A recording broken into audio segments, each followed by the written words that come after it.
உழவர் உறவுகள் அனைவருக்கும் முதற்கண் வணக்கம். நம்ம தமிழக விவசாயிகள் பாதுகாப்பு சங்கத்தின் சார்பில் வருகிற 2026 தமிழ்நாடு சட்டமன்ற தேர்தலில் திமுகவை விவசாயிகள் புறக்கணிக்க வேண்டும். தமிழக விவசாயிகள் பாதுகாப்பு சங்கம் புறக்கணிக்கிறதென 30 காரணங்களின் அடிப்படையில் மிக தெளிவாக அறிக்கை வாயிலாக காணொலி வாயிலாக நம்ம வெளியிட்டிருந்தோம். இதுக்கு திமுகவாலேயே பதில் சொல்ல முடியல. ஏன்னா நாம சொல்லியிருக்கிறது எல்லாமே கடந்த 2021 சட்டமன்ற தேர்தலில் திமுக தேர்தல் அறிக்கையாக வாக்குறுதியாக கொடுத்ததுன்னு நம்ம பேசுறோம். மொத்தம் கொடுத்த 505 வாக்குறுதிகள்ல 83 வாக்குறுதிகள் விவசாயிகளுக்கானது. வரிசையின் 27 110 வரைக்கும். இதுல வெறும் 10 மட்டுமே நிறைவேற்றிட்டு 73 நிறைவேற்றாம இருக்கிறீங்களே, நிறைவேற்றாது உங்களுக்கு ஓட்டு போடணுமா? கொடுத்த வாக்குறுதி நிறைவேற்றாட்டி பரவாயில்ல, இத்தனை துரோகங்களை விவசாயிகளுக்கு பண்ணிருக்கிறீங்களேன்னு சொல்லி காரணங்களை ஆதாரபூர்வமாக பட்டியலிட்டால் இன்னைக்கு, அதாவது மார்ச் 23 தீக்கதிர் நாளிதழ், மார்க்சிஸ்ட் கம்யூனிஸ்ட் கட்சி சிபிஎம் நடத்தக்கூடிய தீக்கதிர் நாளிதழ்ல கோவை பதிப்போட 5வது பக்கத்துல நம்மளோட நிருபர் தூயவன் அவர்கள் நம்மளை பத்தி விமர்சிச்சு ஒரு கட்டுரை எழுதியிருக்கார். என்ன தலைப்பு தெரியுங்களா? ஈசன் முருகசாமியின் அரை உண்மை, விவசாயிகளுக்கு செய்யும் முழு துரோகமா. தலை பார்த்தீங்களா? ஈசன் முருகசாமியின் அரை உண்மை, விவசாயிகளுக்கு செய்யும் முழு துரோகமா. அரை உண்மைன்னு அவர் எதை சொல்றாரு தெரியுங்களா? அந்த திமுகவின் மீது நாம் குறிப்பிட்டிருக்கக்கூடிய அந்த 30 குற்றச்சாட்டுகளையும் அரை உண்மைன்னு அவர் ஒத்துக்கிட்டார். ஏன்னா அது உண்மைதான். அந்த பிரச்சனைகளை அவங்களும் தலையிட்டு திமுகவை கண்டிச்சிருக்கிறாங்க. அதை நாங்க வரவேற்றோம். அது உண்மையும் கூட தான். அவர் மீதி அரை அப்படின்னு எதை சொல்றாருன்னா, பாரதிய ஜனதா கட்சி விவசாயிகளுக்கு எதிராக செய்ததை நாங்கள் பட்டியலிடவில்லை, எனவே அவங்கள் மீது கள்ள உறவுல இருக்கிறோம். திமுகவை புறக்கணிங்கன்னு சொன்னா அப்ப அது அதிமுகவுக்கு ஆதரவு தானே அப்படின்னு சொல்லி சொல்றாங்க. அந்த வீடியோ முழுசா கேட்டதா வேற போட்டிருக்காரு. அந்த 40 நிமிஷம் வீடியோவிலும் சரி அறிக்கையிலும் சரி, திமுகவை புறக்கணிங்க, வேற யாருக்கு வேண்டுமானாலும் வாக்களிங்கள், புடிக்கட்டி நோட்டாவுக்கு வாக்களிங்கன்னு சொல்றோம். அது அவர் காது கேட்டிருக்கேன். ஆனா அவருக்கு என்னன்னா, அவர் திமுக பார்வை கண்ணாடி போட்டு பாக்குற பார்த்தீங்களா, அதனால மறைக்குது. அவர் தீக்கதிர் தூயவனா இருந்தா பரவாயில்ல, அவர் திமுக கதிர் தூயவனாக இருக்கிறார். இங்க மிகப்பெரிய போராட்டங்களை திருப்பூர்ல கோவையில எங்க நடத்தினாலும் விவசாயிகள் செய்தி மட்டும் போடவே மாட்டார். திமுக செய்தியா தூக்கி தூக்கி தீக்கதிரில போயிடுவார். ஏன்னா தீக்கதில் நானும் சந்தாதார் தான் படிச்சுட்டு இருக்கிறேன், எனக்கு நல்லா தெரியும், அவரை பார்த்துட்டே தான் இருக்கிறேன். ஆக இன்னைக்கு தூயவன் அவர்கள் சொல்லி இருக்கக்கூடிய விவசாய விரோத நடவடிக்கைகள், விவசாய விரோத சட்டம், அமெரிக்காவோட ஒப்பந்தம், இப்படி பலதை பட்டியலிடுறார். நான் கேட்கிறேன், ஐயா, பாரதிய ஜனதா கட்சி மத்தியில ஆட்சி வர்றதுக்கு முன்னாடி அந்த கட்சியோட கூட்டணி வச்சிருந்தீங்களே, குறைந்தபட்ச செயல் திட்டம் போட்டு கூட்டணி வச்சிருந்தீங்களே, ஆதரவு கொடுத்தீங்களே, அப்ப இந்த கோரிக்கையில நீங்க ஏன் கூட வைக்கவே இல்லை? அந்த குறைந்தபட்ச செயல் திட்டத்துல ஏன் இதெல்லாம் வைக்கவே இல்லை? விவசாயிகளோட எல்லா பொருளுக்கும் குறைந்தபட்ச ஆதரவு விலை கொடு. ஏன்னா அப்பவே எம்.எஸ். அறிக்கை வந்தாச்சு. மன்மோகன் சிங் ஆட்சியில் இருக்கிறார். இவங்க தயவுல ஆட்சி நடக்குது. ஒரு குறைந்தபட்ச செயல் திட்டத்தை போட்டு ஆட்சி நடத்துறாங்க. அப்போ நீங்க ஆட்சி நடத்தணும்னா எம்.எஸ். கமிஷன் அறிக்கையை அமல்படுத்தணும்னு சொல்லி வச்சீங்களா? அந்த குறைந்தபட்ச செயல் திட்டத்துல வச்சீங்களா? அதை வலியுறுத்தினீங்களா? அதை பேசுனீங்களா? 100 நாள் வேலை திட்டத்தை எல்லாம் கேட்டு வாங்கிட்டு வந்தீங்க. ஏன் இந்த கோரிக்கையில நீங்க வைக்கல? அப்போ அதிகாரம் கிடைச்சதையும் உங்களுக்கு ஆதரவு கொடுக்கும் போது விவசாயிகளை பொதுமக்களை மறந்துடுறது. எதிர்கட்சி ஆயிட்டா மட்டும் உடனே அந்த கோரிக்கை எடுத்துட்டு டயான்னு குதிக்கிறது. அரசியல் ஆதாயத்துக்காக உங்கள் கட்சி இயங்கிறது என்பது உங்களுக்கும் தெரியும், தமிழ்நாட்டு மக்களுக்கு தெரியும். அதனாலதான் இவ்வளவு கோபத்துல உங்களை கூட்டணி கட்சியை பத்தி உண்மையை சொன்னது உங்களுக்கு அப்படியே பதறீங்க, கதறீங்க. ஆக 30 கோரிக்கைகளின் அடிப்படையில் நாங்கள் புறக்கணிப்பதை அறிவித்திருக்கிறோம். அந்த 30ல எது தப்புன்னு சொல்லுங்க, நாங்க வாதிட தயார். நாங்க அதிமுக ஆதரங்கன்னு சொல்லு. உங்களை மாதிரி எல்லா பிரச்சனைகளையும் திமுகவை எதிர்த்து விட்டு 5 சீட்டுக்கு 6 சீட்டுக்காக போய் திமுக கூட்டணி வச்சுட்டு எல்லா போராட்டங்களையும் அடகு வைக்கிற சங்கம் தமிழக விவசாயிகள் பாதுகாப்பு சங்கம் இல்ல. ஈசனம் அப்படிப்பட்ட ஆள் கிடையாது. எங்களோட நின்று களத்துல போராடுனீங்களே, அப்பெல்லாம் பக்கம் பக்கமா போட்டீங்களே, கூட்டணி ஆட்சிக்கு போனது அப்படியே செய்தி கூட குறைஞ்சு போச்சு. ஏன் குறைஞ்சு போச்சு சொல்லுங்க. கூட்டணிக்காகவும் சீட்டுகளுக்காகவும் நீங்க என்ன பண்றீங்க? அப்படியே உங்க நிலைப்பாட்டை மாத்துறீங்க. காங்கிரஸ் கட்சி விவசாயிகள் செய்ய துரோகமா? அதை பட்டியல் இடட்டுமா? அந்த பட்டியல் உங்ககிட்ட தானே இருக்குது. அதே காங்கிரஸோடு தமிழ்நாட்டில் கூட்டணி, கேரளாவில் எதிர்கட்சி. என்ன நிலைப்பாடியாது? இல்லை கேட்குறேன். கேட்டா அதுக்கு ஒரு விளக்கம் சொல்லுவீங்க பாரு. மேகதாதான கட்டவே கூடாதுன்னு நம்ம சொல்றோம். ஆனா உங்களுடைய கர்நாடகா சிபிஎம் என்ன சொல்லுது? கட்டுங்கன்னு சொல்லுது. ஆக மாநிலத்துக்கு மாநிலம் நிலைப்பாடு எடுக்கிற நீங்கள் விவசாயிகளுக்காக சமரசம் இல்லாமல் போராடக்கூடிய ஒரு அமைப்பை பார்த்து உங்களுடைய கூட்டணி பாசத்திற்காக திமுகவே அமைதியாக இருக்கும்போது தமிழக விவசாயிகள் பாதுகாப்பு சங்கத்தை பத்தி இந்த அவதூறு செய்திருப்பெல்லாம் விவசாயிகள் பொதுமக்கள் நம்ப மாட்டாங்க சார். எனவே நீங்க எழுதும் போது தயவு செஞ்சு திமுகங்கிற கண்ணாடி கழட்டி வச்சிருங்க. தீக்கெதிரா இருக்கு, திமுக கதிரா மாறி போச்சுங்கிறது என்னோட வருத்தம் தான் பதிவு பண்றோம். ஆக நீங்க முல்லை பெரியாறுல முல்லை பெரியார் உடைக்கணும்னு சொல்லி கேரளாவில் போராடுவீங்க. அப்படியே தேனி மாவட்டத்தில் முல்லை பெரியார் பாதுகாக்கணும்னு ஊர்வலம் போவீங்க. தமிழ்நாட்டுக்கும் கேரளாவுக்கும் இடையில 12 நதிநீர் தாவாக்கள் இருக்கிறது. ஒன்னையாவது பேசி முடிச்சுக்கணும், முதல்வர் கெஞ்சணுமே கதறணுமே. நீங்க என்னைக்காவது கேட்டீங்களா? இங்கிருந்தும் கட்சி சார்பில் ஒரு குழு போய் கேரளாவோட உட்கார்ந்து பேசி தமிழ்நாட்டு மக்கள் தண்ணி கடலுக்கு போயிட்டு இருக்குதப்பா, நீங்க விவசாயிகளுக்கு ஒரு நன்மை செய்யுங்க, ஒரு ஒப்பந்தம் போட்டு விவசாயிகளுக்கு தண்ணி கொடுன்னு சொல்லி என்னைக்காவது கேட்டிருக்கீங்களா? கேட்டதே கிடையாது. ஆக எதை நீங்கள் அரை உண்மைன்னு சொல்றீங்க? நீங்களே அரை உண்மைன்னு ஒத்தாச்சு, அப்ப நாங்க சொல்றது முழுசா ஒத்துட்டீங்க.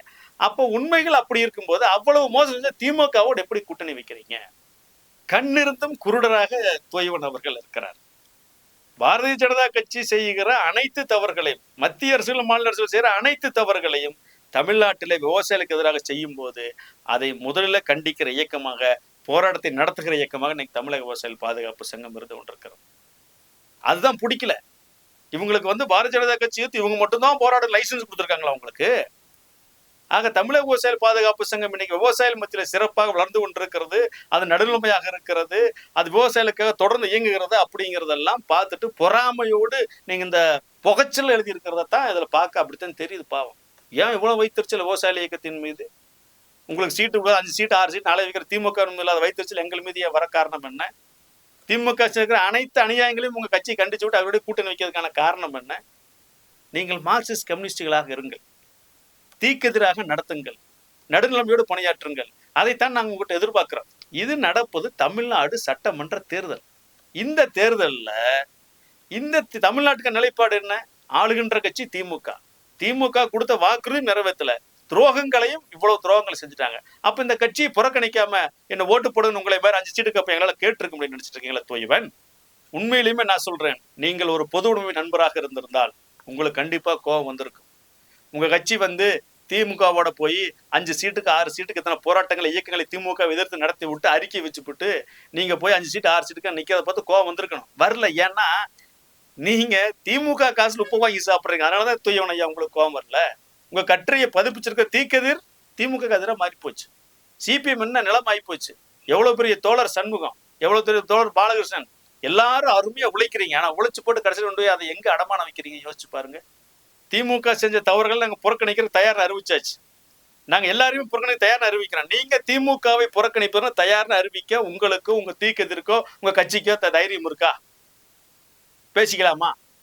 உங்க ஆபீஸுக்கு கூப்பிடுங்க, இல்ல எங்களோடத்துக்கு வாங்க, 2 பேர் பேசுவோம், ஒரு தேதிக்கு ஒரு மேடையை போடுவோம், நேரடியா கூட பேசுவோமே, மைக்க பிடிச்சி பேசுவோம். நீங்க சொல்லுங்க, நாங்களும் சொல்றோம்.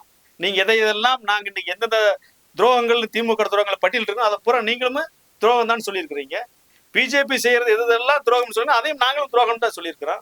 அப்புறம் எதுக்கு அரசியல் நிலைப்பாட்டிற்காக இன்னைக்கு எங்கள் மீது அவதூறு சுமத்த வேண்டிய அவசியம் என்ன? நாங்கள் தயாராக இருக்கோம், நேரடியாக விவாதம் நடத்துவதற்கும் தயாராக இருக்கோம். நீங்க எப்ப வந்தாலும் சரி. ஒரு அடி நிலத்தை கூட எடுக்க மாட்டேன், விவசாயிகள் சம்மதம் எல்லாம் எடுக்க மாட்டேன்னு சொல்லி போட்டு தமிழ்நாடு முதல்ல 1,10,000 ஏக்கரை கார்பரேட் உங்களுக்கு அபகரிக்கிறார். இதை நீங்க கண்டிச்சிருக்கிறீங்க. அப்புறம் இதை சொன்னா உங்களுக்கு ஏன் கோபம் வருது? 13 லட்சம் ஏக்கர் இனாம் நிலங்கள் ஜீரோ வேல்யூ பண்ணியாச்சு. நீங்களும் கண்டிச்சிருக்கீங்க, நாங்களும் கண்டிச்சு போராட வழக்குல சந்திச்சிருக்கிறோம். அப்புறம் இதை சொன்னா உங்களுக்கு கோபம் வருது? திமுக செஞ்சது தானே. மேல்மாவுல சிப்காட் அமைக்கிறதுக்கு தட்டி கேட்ட விவசாயிகள் மீது குண்டர் சட்டம், இந்தியாவிலேயே முதல் முறையா குண்டர் சட்டம் போட்டாங்க. அதை நீங்களும் கண்டிச்சீங்கல்ல. அப்புறம் திமுகவை கண்டிச்சுட்டு தவறை கண்டிச்சுட்டு குண்டர் சட்டம் போட்டதை கண்டிச்சுட்டு இதே கட்சி போய் ஆதரிக்க முடியுமா? விவசாயிகள் சிரிச்சிட மாட்டாங்க. இதே திமுகவும் கடந்த 2020 தேர்தல் அறிக்கையில நாங்கள் ஆட்சிக்கு வந்தால் விவசாயம் என்பது பொதுப்பட்டியல் இருக்கு, மாநில அரசுக்கு அதிகாரம் இருக்கு, மத்திய அரசுக்கு அதிகாரம் இருக்கு. பொதுப்பட்டுக்கு நாங்க எல்லா பொருளுக்கும் விலை நிர்ணயம் பண்ணுவோம், குறைந்தபட்ச ஆதரவு நிர்ணயம் செய்வோம், கொள்முதல் பல்லுவான்னு சொல்லி அதே பாரதிய ஜனதா கட்சி கொடுத்த வாக்குறுதி திமுகவும் கொடுத்திருக்கு. ஒண்ணுமே நடைமுறைப்படுத்தவில்லையே. ஏன் உங்கள் கட்சியாளர் கேரளா மாநிலத்துல காய்கறிகளுக்கு கூட குறைந்தபட்ச ஆதரவு நிர்ணயம் பண்ணியிருக்கிறாங்க. அது ஏன் தமிழ்நாட்டு நடக்கல? அதையும் நீங்க கேட்டு கோரிக்கை வைக்கல. நீங்க ஆட்சி செய்யக்கூடிய கேரளாவில் கல் விற்பனை சிறப்பா இருக்குது, அதை அரசு ஊக்குவிக்குது. இங்க கல்லுக்கு தடை, அதை மீறி இறக்கினா வழக்கு, சிறை. யோசிச்சு பாத்தீங்களா? கேரளாவில் காட்டு பண்ணி சுட்டுக் கொள்றதுக்கு உங்க அரசாங்கம் உத்தரவு போட்டிருக்குது, ஊராட்சி மன்றங்களுக்கு அதிகாரத்தை கொடுத்துருது. ஆனா தமிழ்நாட்டில் போய் விவசாய நிலத்துக்குள்ள வருது, விவசாயில இடிக்குது, கொள்ளுது, விவசாய தொழிலாளிகளை பலமுறை உயிரை பழி வாங்கி இருக்குது, யானைகள் பழி வாங்கிட்டு இருக்கு. இதை கேட்டா எங்க மேல வழக்கு. ஆக நீங்கள் ஆளுகிற கேரளாவிலேயே சில நன்மைகளை செய்யறீங்க, அதை உதாரணமா காமிச்சு திமுகவை கேட்டா உங்களுக்கு ஏன் சார் கோவம் வருது? நெல்லுக்கு 2500 தரேன்னு சொன்னாங்க திமுகவில், 4.5 வருஷம் கழிச்சு கொடுக்குறாங்க. இதை கேட்காம இருக்க முடியுமா? கரும்புக்கு 4000 ரூபாய் தரேன்னு சொன்னாங்க, இன்னும் கொடுக்கல, கேட்காம இருக்க முடியுமா? நீங்க சரியா யோசிச்சு பாருங்க தூயவன். 2021க்கு முன்னாடி சரியா 10 ஆண்டுகள்ல திமுகவை எதிர்த்து, அதிமுகவை எதிர்த்து எத்தனை போராட்டங்களை உங்களுடைய விவசாய சங்கம் கட்சியும் நடத்தி இருக்கிறது. ஏன் திமுக ஆட்சி வந்ததுக்கு அதெல்லாம் குறைஞ்சு போச்சு? ஏன் வெறும் அறிக்கையோட நிறுத்திக்கிறீங்க?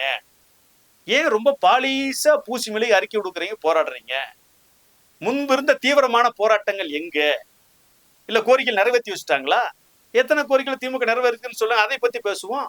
விவசாயிகளுக்கு 3 மணி நேரம் தர்றேன்னு சொன்னாங்க, 24 மணி நேரம் தர்றேன்னு சொன்னாங்க, காத்திருக்கிற 6 லட்சம் விவசாயிகளுக்கு முன்னெடுப்பு தர்றேன்னு சொன்னாங்க.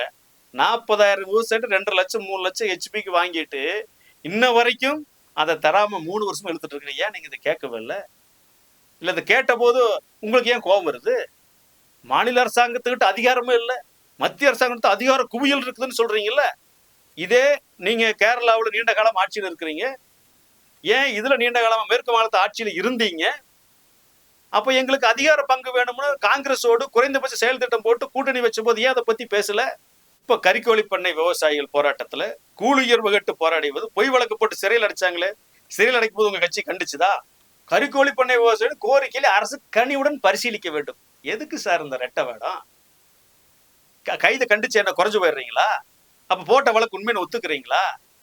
இந்த மோசமான நடவடிக்கை எதற்காக நீங்கள் எடுக்கல என்பது எங்களுக்கு புரியல.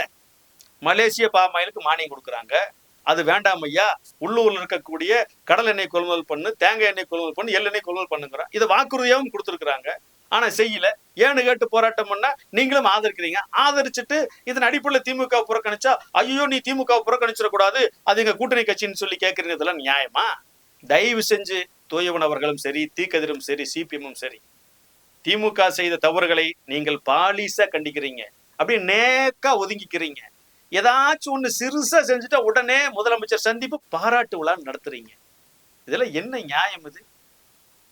ஆக தயவு செய்து ஒரு பொது உடைமை கட்சி, நல்ல நேர்மையாளர்களை கொண்ட கட்சி, எனக்கு நிறைய அண்ணன்மார்களை தோழர்களை கொண்ட கட்சி, அந்த கட்சி இது போன்று பதவிக்காக நீங்கள் உங்களை குரல் வலையை நீங்களே சுருக்க கூடாது, உங்க வேல்யூம் நீங்களே குறைச்சிக்க கூடாது. தைரியமா எத்தனை மாநிலங்கள் இதே போன்ற கூட்டணி கட்சிக்காக நீங்க விட்டு கொடுக்குறீங்க? எதிர்த்து நின்று ஒரு தனியாக நீங்கள் ஒரு கூட்டணி அமைத்து, உங்கள் தலைமையில் ஒரு கூட்டணி அமைச்சு, ஏன் நீங்களே நேரடியாக மக்கள் 234 தொகுதியில் வேட்பாளரை போட்டு போட்டியிட வேண்டியதானே?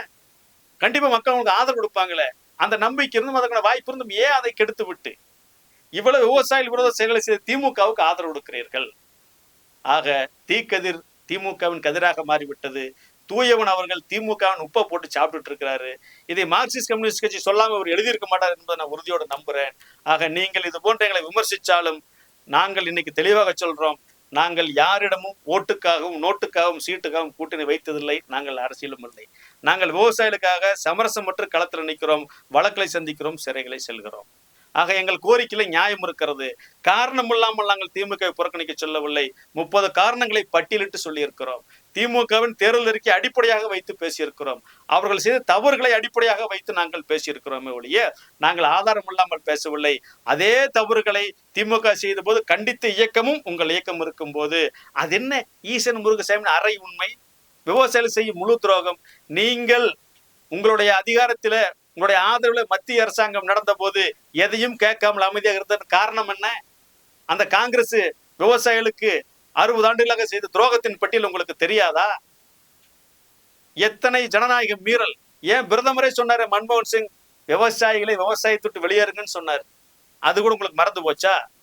ஆக மத்தியில் ஆண்ட கட்சிகளும் சரி, ஆண்டு கொண்டிருக்கும் கட்சியும் சரி, மாநிலத்தில் ஆண்டு கொண்டிருக்கும் கட்சிகள் எல்லாருமே விவசாயிகளுடைய விரோதிகளாகத்தான் இருந்து கொண்டிருக்கிறார்கள். மத்திய மாநில அரசுடைய கொள்கைகள் எல்லாமே விவசாய விரோத கொள்கைகளாகத்தான் இருந்து கொண்டிருக்கிறது. இதை உணர்ந்து கொண்டு நாங்கள் சமரசம் இல்லாமல் போராடி கொண்டிருக்கிறோம். இது தமிழ்நாடு சட்டமன்ற தேர்தல். இந்த தேர்தலில் நாங்கள் எல்லா நன்மையிலும் செய்வோம் வாக்குறுதி எடுத்து விட்டு புறக்கணித்த பத்தாவதுக்கு பல துரோகங்களை திமுகவை புறக்கணிகள் என அறிவித்திருக்கிறோம். எதிர்முகாமிலே அஇஅதிமுக, பாரதிய ஜனதா கூட்டணி இருக்கிறது, நாம் தமிழர் கட்சி இருக்கிறது, வெற்றி கழகம் இருக்கிறது. இவர்கள் 3 வரையும் பிடிக்கட்டி நோட்டா இருக்கிறது. யாரையும் பிடிக்கட்டி தேர்தல் புறக்கணிப்பு கூட போயிட்டு நாங்கள் விவசாயிகள் மிக தெளிவாக தெரிவித்து விட்டோம். யாரையும் மறைமுகமாக ஆதரிக்க வேண்டிய அவசியம் எங்களுக்கு இல்லை, தேவையும் எங்களுக்கு இல்லை. அவசியம் தேவையும் உங்களுக்கு இருப்பதால் தான் இது போன்ற பொய்க்கட்டுகளை எழுதுகிறீர்கள் என்பதை நாங்கள் பணிவோடு தெரிவித்துக் கொண்டு உங்களோடும் உங்களது கட்சியோடும் உங்கள் தீக்கதிரோடும் நேரடி விவாதத்திற்கு தமிழக விவசாயிகள் பாதுகாப்பு நானும் தயாராக இருக்கிறோம். நேரத்தை நீங்கள் குறித்து அறிவித்தால் சரி என்பதை தெரிவித்துக் கொண்டு இது போன்ற போலி கட்டுரைகளால், இது போன்ற போலி வார்த்தைகளால் அப்படியே இந்த எதுகு மோனைகள் எல்லாம் தமிழ்நாட்டு மக்களை ஏமாற்றிவிட முடியாது. நீங்கள் உண்மையாக செயல்பட கற்றுக்கொள்ளுங்கள் என்பதை தெரிவித்துக் கொள்கிறேன். நன்றி, வணக்கம்.